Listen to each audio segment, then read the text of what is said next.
मागच्या 25 वर्षात एक घातक ट्रेंड मी बघितलाय. तो म्हणजे आपला पगार सुरू झाला की लगेच कुठला तरी EMI सुरू करणे. जनरल अनुभव असा आहे की नोकरी लागली, पहिला पगार आला की माणूस एखादी गोष्ट घेतो. मग तो गाडी घेईल आणि अगदी गाडी नाही घेतली तर फोन तर निश्चित घेईल आणि ही गोष्ट तो EMI वर घेतो.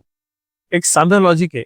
जर मला एखादा फोन घेणं परवडत नसेल, तर तो व्याजावर कसा काय परवडेल? पण आज EMIचं जाळं इतकं पसरलेलं आहे की आपण पटकन त्याच्या बळी पडतो आणि EMI घेतो. EMI घेतल्यावर एक अशी कमिटमेंट आपण देतो, जी पुढचे 5, 10, 15 वर्ष आपल्या डोक्यावर नाचत राहते आणि आपण बँकांना श्रीमंत बनवतो आणि स्वतःचं वेल्थ क्रिएशन पुढे पुढे ढकलत जातो.